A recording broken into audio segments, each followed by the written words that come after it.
کائنات کی کسی مخلوق سے ڈرنے والا نہیں ہوتا، اور جس کے دل میں رب تعالیٰ کا خوف نہیں ہوتا، جس کے دل میں رب تعالیٰ کی خشیت نہیں ہوتی، وہ معمولی سے کیڑے مکوڑے سے بھی ڈر جاتا ہے، معمولی سے کیڑے مکوڑے کا بھی اس کے دل میں خوف ہوا کرتا ہے، جو اپنے دل میں رب تعالیٰ کے خوف کو نہیں جگا دیتا۔ عزیزان گرامی، ہر لمحہ ہمیں اپنے رب تعالیٰ کی خفیہ تدبیر سے ڈرنا چاہیے، اور ہمیں اپنے دل میں محض اپنے قریب رب صلی کا خوف بسانا چاہیے۔ دیکھیں، ایک بندہ وہ تھا اللہ رب العزت کی خفیہ تدبیر، ایک بندہ بڑا ہی گنہگار تھا، تو اس کے جوان بیٹے نے ارادہ کیا کہ میں اپنے باپ کو حج کرا دیتا ہوں، حج کرنے کی برکت سے اللہ تعالیٰ میرے باپ کے گناہوں کو معاف فرما دے گا، میرا باپ جو پاپی اور گناہ میں پاپی ہے اور جو گناہ کے سمندر میں منحصر ہے، حج کی برکت سے اس کے تمام گناہ دھل جائیں گے اور یہ نیک و پارسا ہو جائے گا۔ اسی امید اور آسرے کی کو لے کر وہ اپنے باپ کو حج کے لیے لے کر اپنے باپ کو گیا۔ لیکن عزیزان گرامی، جب وہ حج کے لیے روانہ ہوا تو جب صحرا میں پہنچا ہے، ریگستانی علاقے میں جب پہنچتا ہے، اچانک اس کے باپ کی طبیعت خراب ہوتی ہے اور اسی صحرا اور اسی ریگستانی ریتیلی زمین پر اس کے باپ کا انتقال ہو جاتا ہے۔ جب اس کے باپ کا انتقال ہو جاتا ہے تو وہ عزیزان گرامی تمام قافلے والے آگے بڑھ گئے، یہ اکیلا اپنے باپ کو لے کر ٹھہرا رہا، اور اس کے بعد ریتیلی زمین جو بالوں کی طرح جو ریتیلی زمین ہوتی ہے اس میں کھدائی کرنا بڑا سخت کام ہوتا ہے، جتنی مٹی ہٹائیں گے اتنی اندر واپس چلی جاتی ہے۔ تو بہرحال اس بندے نے، اس جوان شخص نے اپنے باپ کی قبر کی کھدائی اس ریتیلی زمین پر بڑی محنت سے کی، اور جب قبر کی کھدائی ہو گئی تو اب یہ وقت آیا کہ اس کے باپ کا لاشا قبر کے اندر رکھ دیا جائے۔ لیکن جیسے ہی قبر کے اندر ڈالنے کے لیے اپنے باپ کے لاشے کی طرف ہاتھ بڑھاتا ہے، کیا دیکھتا ہے؟ اس کے باپ کا پورا وجود تو انسان کی طرح ہے، لیکن اس کے باپ کی شکل گدھے کی طرح ہو گئی۔ پوری شکل انسان کی طرح ہے لیکن چہرہ گدھے کی طرح ہو گیا۔ اب یار آپ اور ہم یہاں تصور کریں کہ گناہ کی وجہ سے، دیکھیں ہر گناہگار کا عذاب نمایاں نہیں ہوتا، ہر گناہگار کو جو ظاہری سزا نہیں ملتی، لیکن ہم کو اس بات سے خوف کھانا چاہیے جس طرح یہ گنہگار مرا، یہ پاپی مرا، یہ نافرمان مرا تو اس کی شکل گدھے کی طرح بدل دی گئی۔ افسوس، ہم اپنا تصور کریں، محاسبہ کریں، ہم نے اپنے رب تعالیٰ کی کتنی نافرمانی کی ہے، ہم نے اپنے فرائض کو کتنے فرائض کو ہم نے پیچھے چھوڑ دیا ہے، کتنے گناہوں میں ہم لچڑ ہوئے ہیں۔ اللہ نہ کرے صدوار نہ کرے مولا، اگر ہمارے مرنے کے بعد ہماری شکلیں بدل گئی تو کیا ہوگا؟ اگر ہم پر عذاب نازل ہو گیا تو کیا ہوگا؟ وہاں پھر کسی کا بس چلنے والا نہیں ہے، وہاں پھر کوئی بچانے والا نہیں ہے، بلکہ وہاں تو عالم یہ ہوگا کہ لوگ کہیں گے، کہیں گے، ہمارے چاہنے والے کہیں گے، ارے جلدی سے اس کے قبر کے حوالے کر دیا جائے، اسے اب گھر میں زیادہ دیر تک نہ ٹھہرایا جائے، کہیں ایسا نہ ہو اس پر برسنے والی لعنت ہمارے گھر پر بھی برس جائے، اس پر برسنے والی لعنت کا شکار کہیں ہم بھی نہ ہو جائیں۔ تو عزیزان گرامی، ایسا اصحابہ کی ہمیں دور بھگانے کی کوشش میں ہوں گے، ہمیں جلد از جلد قبر کے اندر ڈالنے والے ہو جائیں گے، پھر بتائیں وہاں کون بچانے ہے؟ تو ہم کو اپنے گناہوں سے خوف کھانا چاہیے، اپنے رب تعالیٰ کی خفیہ تدبیر سے ڈرنا چاہیے، اپنے دل میں رب کا خوف بسائیں۔ ایسا نہ ہو، اللہ نہ کرے ایسا ہو کہ جب اس بندے کی شکل بدل گئی تو اب اس نے کیا دیکھا کہ ایک تو میں نے اتنی مشقت سے اپنے باپ کی قبر کی کھدائی کی اور یہ میں منظر دیکھ رہا کہ میرے باپ کی شکل گدھے کی طرح بدل گئی، تو اس نے اپنے باپ کے چہرے کو ڈھانپ دیا، اور وہ کہتا ہے کہ میں حیران بھی تھا، پریشان بھی تھا، رو بھی رہا تھا، لیکن اس بات میں مجھے تسلی بھی ملتی کہ میرا باپ اتنا بڑا پاپی تھا کہ اس کے گناہوں کا عذاب اس کو مرنے کے بعد فوراً نازل ہو گیا۔ بہرحال وہ اسی کشمکش اور اسی تکلیف کے ساتھ، اسی درد کے ساتھ اپنے باپ کے چہرے کو اس نے ڈھک دیا، اور اس کے بعد وہ بھی بیٹھا رہا، اس کے بعد لیٹا، اس کو نیند آ گئی۔ اور یہاں پہ دیکھیں بات آگے بڑھ کر فضائل درود شریف پر بھی جاتی ہے، درود شریف کی فضیلت بھی ملاحظہ کریں کہ عزیزان گرامی جب وہ بندہ سو گیا اپنے باپ کے قریب تو رحمت للعالمین نبی مختار صلی اللہ علیہ وسلم اس نوجوان کے خواب میں تشریف لاتے ہیں اور اس کے بعد میں خواب کی بات ہے. تو عزیزان گرامی اس کے بعد کے چہرے سے آقا جان پردہ چادر ہٹانے کے بعد اپنا دست رحمت اس کے بعد کے چہرے پر پھیرتے ہیں. اور اتنا پھیرنا تھا کہ جو شکل گدھے کی طرح تھی، نبی رحمت کے ہاتھ پھیرنے کی برکت سے وہ چہرہ 14ویں رات کے چاند کی طرح روشن و منور ہو گیا. عزیزان گرامی جب وہ رحمت دو عالم علیہ السلام جانے لگے تو وہ خواب میں بیان کرتا ہے، میں نے خواب ہی میں رحمت دارین کے قدم ناز کو پکڑ لیا اور میں نے کہا آقا کے نور والے چہرے پہ چادر پڑی تھی، نقاب پوش تھی آقا، میں نے ان کے قدم ناز کو پکڑ لیا، عرض کیا اے میرے مشکل کشا، اے میرے کرم فرما، اے میرے باپ پہ مہربانی فرمانے والے، اے میرے باپ کی مشکل کشائی فرمانے والے، آپ ذرا یہ تو بتا دیں آپ کون ہیں اور میرے باپ پہ اتنی شفقت اور مہربانی کرنے کی وجہ کیا ہے.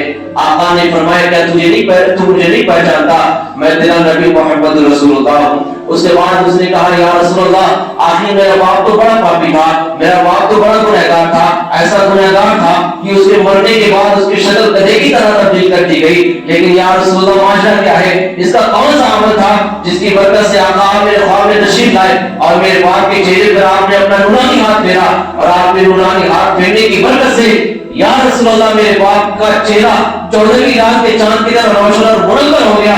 آقا فرماتے ہیں بے شک تیرا باپ بڑا گنہگار تھا، تیرا باپ بڑا نافرمان تھا، تیرا باپ بڑا ہی پاپی تھا، لیکن اس کا ایک عمل تھا کہ وہ روزانہ سونے سے پہلے مجھ پر 100 مرتبہ درود شریف پڑھ لیا کرتا تھا. سبحان اللہ. تو یہ درود شریف کی برکت وہ اس کے گناہ کی بدعملی ہے کہ جب مرا تو چہرہ گدھے کی طرح ہو گیا، اور درود شریف کی برکت یہ کہ نبی مختار نے اس کے چہرے کو 14ویں رات کے چاند کی طرح روشن فرما دیا. سبحان اللہ. تو عزیزان گرامی اللہ رب العزت کی خفیہ تدبیر. دوسری بات دیکھیں اور یہ بہت ضروری ہے، بلکہ اس کو اخیر میں بیان کروں گا تاکہ اور لوگ بھی آ جائیں. اس سے پہلے ایک اور بات سنیں. حال ہی کی دسمبر کے آخری کی بات یہ ہے اور آپ کے لیے محمد آباد کی ہی بات ہے. اللہ رب العزت کی خفیہ تدبیر نہایت توجہ کے ساتھ سنیے گا کہ ایک بندہ تھا، اس کو پتھری کی بیماری ہوئی اور اس علاج کے لیے جب اس کو محمد آباد وہیں کا تھا، اس کو ہاسپٹل میں لے جایا گیا تو ڈاکٹر نے آپریشن کیا. اس کے باوجود بھی اس کی طبیعت سازگار نہیں ہوئی، ٹھیک نہیں ہوئی، زیادہ بگڑ گئی طبیعت. تو ڈاکٹروں نے اس کو آئی سی یو میں رکھ دیا. جب اس میں رکھ دیا تو اس کے کرب اور تکلیف کا عالم ابھی بھی ختم نہیں ہوا. وہ بہت ہی بے چینی میں اور تکلیف کے ساتھ تھا. عزیزان گرامی تو اس کے بھائی نے شیشے کے باہر سے جب دیکھا کہ اس کا بھائی آئی سی یو میں تڑپ رہا ہے، درد کے ساتھ تڑپ رہا ہے، تو ایسے ظالم ڈاکٹر بھی جب وہ درد کے ساتھ تڑپ رہا تھا تو ڈاکٹروں نے اس کے ہاتھ کو اور اس کے پیر کو باندھ دیا. اب ذرا تصور کریں، ایک بندہ ایک تکلیف میں ہے، درد میں ہے، اس بے چینی اور بے قراری میں ہے، بجائے اس کے درد کے دور کرنے کا علاج کیا جائے، اس کے ہاتھ اور پیر کو باندھ دیا جائے تو یار وہ انسان کتنی تکلیف میں ہوگا. آپ ذرا تصور کریں. عزیزان گرامی جب اس کے ہاتھ اور پیر کو باندھ دیا گیا تو جو باہر سے اس کا بھائی دیکھ رہا تھا اسے رہا نہ گیا. اس نے کہا اب مجھے چاہے کوئی بھی روکے، اب میں رکنے والا نہیں، میں اندر جا کر رہوں گا اور اپنے بھائی سے ملاقات کر کے رہوں گا.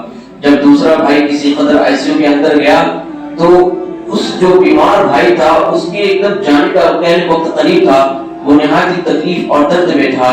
تو اس کے بھائی نے جلدی جلدی اس کو پانی پلایا اور پانی پلائے. اسی دوران جو ہے اس نوجوان کی روح قبض کر لی گئی. اسی دوران اس کا انتقال ہو گیا. اب جب انتقال ہو گیا حاصل کلام اب آ رہا ہے. جب انتقال ہو گیا اس کو گھر لایا گیا.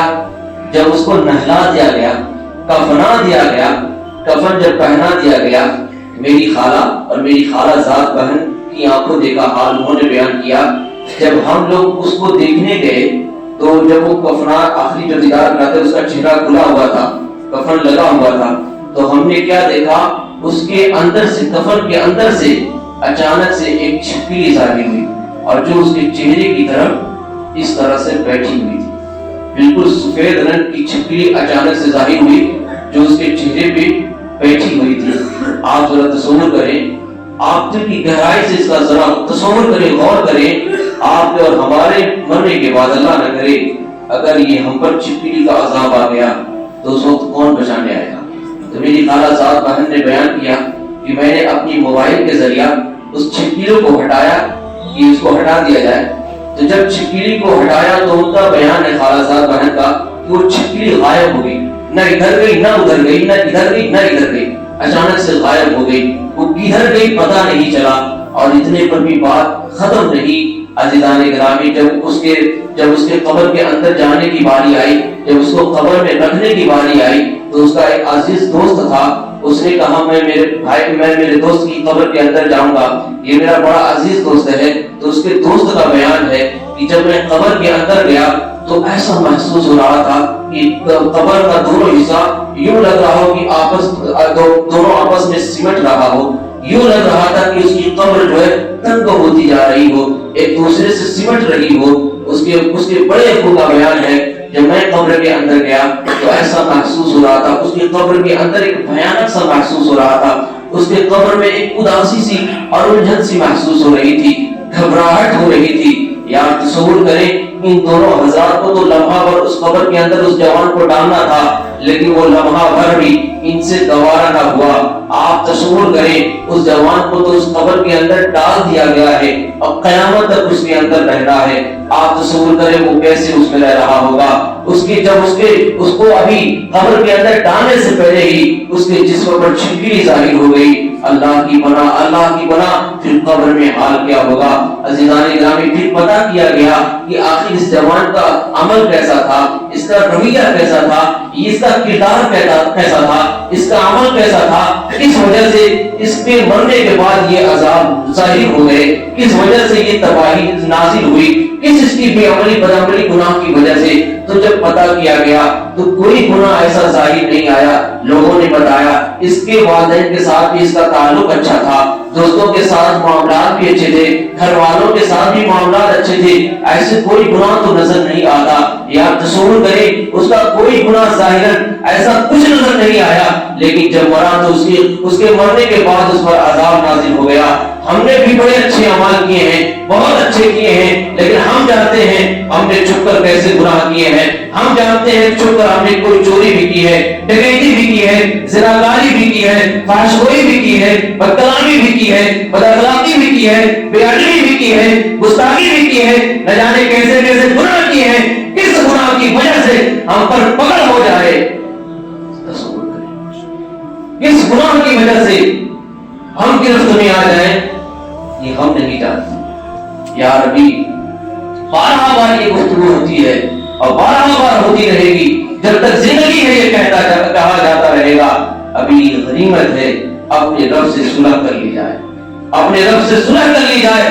کہیں ایسا نہ ہو مرنے کے بعد عذاب نازل ہو جائے تو پھر وہاں کوئی بچانے والا نہیں. ابھی زندگی میسر ہے، غنیمت ہے. اپنی زندگی کو غنیمت جانتے ہوئے اپنے رب سے صلح کر لے جائے. گناہ کتنے بھی ہوں وہ قریب رب معاف فرما دے گا. آخری بات وہ یہ ہے، دیکھیں عزیزان گرامی رب تعالیٰ کی خفیہ تدبیر کس عمل پر وہ پکڑ فرمائے اور کس نیکی کی برکت سے وہ معاف فرما دے کوئی نہیں جانتا. ایک بندہ تھا نہایت ہی پارسا، عبادت گزار، اللہ رب العزت کا برگزیدہ بندہ تھا، نیکوکار تھا، پرہیزگار تھا. اس کی عبادت اور زہد و تقویٰ کے چرچے تھے. وہ سمندروں کے بیچ میں رہ کر رب تعالیٰ کی عبادت کیا کرتا تھا. اس کا مشغلہ اور شیوا محض رب تعالیٰ کی عبادت کرنی تھی. وہ ہر لمحہ اللہ رب العزت کی عبادت میں اپنی زندگی کے اوقات کو گزار رہا تھا. لیکن جانتے ہیں کیا ہوا؟ ایک مرتبہ ایسا ہوا کہ وہ سمندروں کے بیچ میں تو رہتا تھا، ایک مرتبہ اسی سمندر میں جو ہے بارش ہونے لگی، اسی آئلینڈ پر بارش ہونے لگی. جب بارش ہوئی تو اس عبادت گزار زاہد بندے نے، تقویٰ والے عبادت گزار برگزیدہ بندے نے اتنا کہا مولا یہاں بارش کی کیا ضرورت ہے. اتنا کہا مولا یہاں بارش کی، سمندر میں بارش کی مولا کیا ضرورت ہے. آواز آئی تو نے ہمارے نظام میں مداخلت کی، جا میں نے تیرے تمام اعمال کو برباد کر دیا. اتنا کہا مولا یہاں بارش کی کیا ضرورت تھی. صرف اتنے کہنے پر اس کے تمام اعمال کو برباد کر دیا گیا. اب یہاں تصور کریں اس موسم کو لے کر نہ جانے کتنوں کی زبان سے نکلا ہوگا میں بڑی زیادہ ٹھنڈی ہو گئی ہے، میں بہت زیادہ ٹھنڈی ہے، یہ تو رہا نہیں جا رہا، یوں لگتا ہے جان نکل جائے گی، یہ کام نہیں کر رہا، وہ کام نہیں کر رہا. آپ کے ہمارے کہنے سے آپ اور ہم اگر دن میں سینکڑوں نہیں اربوں کروڑوں مرتبہ کہیں ٹھنڈی بہت زیادہ ہے تو اس کے ٹیمپریچر میں ذرہ برابر بھی ہمارے کہنے سے کمی بیشی آ نہیں سکتی، البتہ اتنا کہنے سے رب تعالیٰ کے ناشکرے بندوں میں شمار ہمارا ضرور ہو جائے گا۔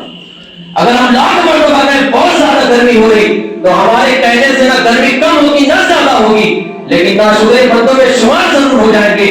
ہزار مرتبہ کہتے رہے بارش بہت ہو رہی ہے، بارش ہو ہی نہیں رہی ہے، نہ ہمارے کہنے سے رک سکتی ہے نہ ہمارے کہنے سے ہو سکتی ہے، لیکن ناشکرے بندوں میں شمار ضرور ہو جائے گا۔ اور اس آیت پہ رہنے والے بندے نے اتنا کہا تھا مولا یہاں بارش کی کیا حاجت ہے، تو وہاں اس کے تمام آباء اعمال برباد کر دیے گئے، تو یہاں وہ اپنے اعمال کا محاسبہ کرے، یہاں وہ اپنے آپ کا تصور کرے جو دن بھر کے رٹا لگاتے ہیں یار بارش تو بہت زیادہ ہو رہی ہے، جو دن بھر رٹا لگاتے ہیں یار موسم بہت زیادہ ٹھنڈی ہے، بہت زیادہ ٹھنڈی پڑ رہی ہے، معاذ اللہ اتنی نہیں پڑنی چاہیے، ایسا ہے بڑا یا سورج بھی نہیں نکل رہا، استغفر اللہ، ایسے کلمات کہنے والے بھی اپنا محاسبہ کریں۔ صرف کہہ دے بارش یہاں کیا حاجت تھی، اس کے عمل برباد ہو جائے، تو یہ جو آج کی تاریخ میں نظام قدرت میں مداخلت کرتے ہیں کہ ان کے اعمال کا کیا۔ اللہ رب العزت ہمیں اپنی خفیہ تدبیر سے ڈرنے کی توفیق عطا فرمائے اور محض ہمارے دل میں اللہ تعالیٰ اپنی خشیت عطا فرمائے، کہنے سننے سے زیادہ مولا عمل کی توفیق عطا فرمائے۔ آج یا سے پہلے میری زبان پھر سے کوئی بھی خفیہ کلمات و فعل میں آپ سب کو ہمراہ کی سچی توبہ کرتا ہوں، میرا رب کی توبہ قبول فرمائے۔ آپ سب بھی استغفار پڑھیں، استغفر اللہ ربی من کل ذنب واتوب الیہ، کلمتی لا الہ الا اللہ محمد رسول اللہ۔